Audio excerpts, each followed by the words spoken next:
Hi friends, good afternoon. আজকে 12ই জানুয়ারি। আমি আমার ঘরের স্বামী বিবেকানন্দর এই ফটোটা থেকেই ভিডিও করছি, কারণ আমি তো ওয়েস্ট বেঙ্গলে এখন নেই। তো ঠিক আছে, কিছু কথা বলি স্বামীজিকে নিয়ে। যেহেতু আমি গাছ বা নেচারের ভিডিও করি, আগে স্বামীজির জীবনের ঘটনা জগদীশচন্দ্র বসুকে নিয়ে সেই ঘটনাটা আগে জানাই আপনাদেরকে।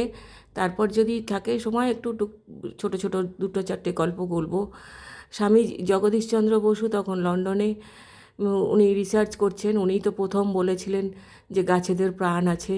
তো তখন ব্রিটিশ ভারত কী করলো, ব্রিটিশরা এই দেখে তখন ওনার সমস্ত খরচ খরচা দেওয়া বন্ধ করে দিলেন। তখন জগদীশচন্দ্র বসু খুবই ভেঙে পড়েছেন এবং তখন উনি স্বামীজিকে জানালেন। স্বামীজি তখন খুব ওনার ওপর রেগে গেলেন।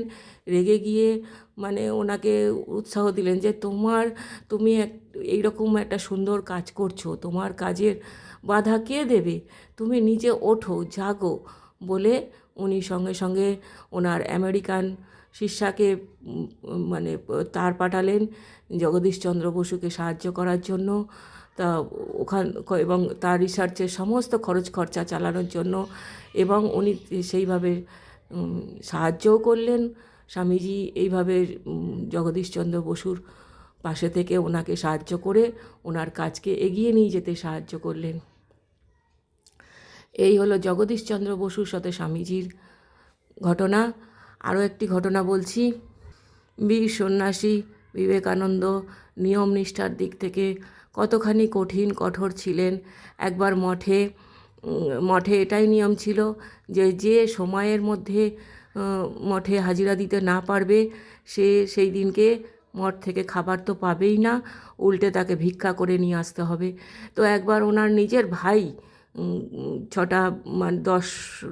6টা বাজতে 10 মিনিট বাকি মঠে হাজিরা দেওয়ার নিয়ম ছিল, কিন্তু উনি ঘুম থেকে উঠেইছেন তখন 6টা বাজতে 10 মিনিট বাকি। তো ওনার পৌঁছাতে লেট হয়ে গেছে। সেই দিন কিন্তু ভাইয়ের জন্য মঠ থেকে খাবার বন্ধ হয়ে গেল। উনি ভাই বলে কোনো ক্ষমা ঘেন্না করেননি। যা নিয়ম সবার জন্য সেটাই সবাইকে মানতে হয়। ভাইকে পাঠালেন ভিক্ষা করতে। দুপুরবেলা সবাই খেতে বসলো, কিন্তু স্বামীজি খেতে বসলেন না, বসে আছেন অপেক্ষা করে। ভাই তারপর ভিক্ষা করে যা নিয়ে এলেন সেইখান থেকে ওনারা দুজনে খেলেন, দুই ভাই মিলে। এই হলো স্বামীজি কাজকর্ম। 16ই আগস্ট উনি ঠাকুরকে পরীক্ষা করার জন্য, যে ঠাকুর যদি সত্যিই ভগবান হন তাহলে ঠাকুর একবার ওনাকে দেখা দেবেন। কিন্তু ঠাকুর সেটা বুঝতে পেরেছিলেন, ঠাকুর তো অন্তর্যামী, বুঝতে পেরেছিলেন। ঠাকুর তখন ওনাকে কাছে ডেকে বসালেন এবং মারা যাবার 2 দিন আগে আর কি বললেন যে রাম, যে কৃষ্ণ, সেই একই দেহে এইখানে রামকৃষ্ণ। জয় হিন্দ, জয় বীর নায়ক স্বামী বিবেকানন্দ।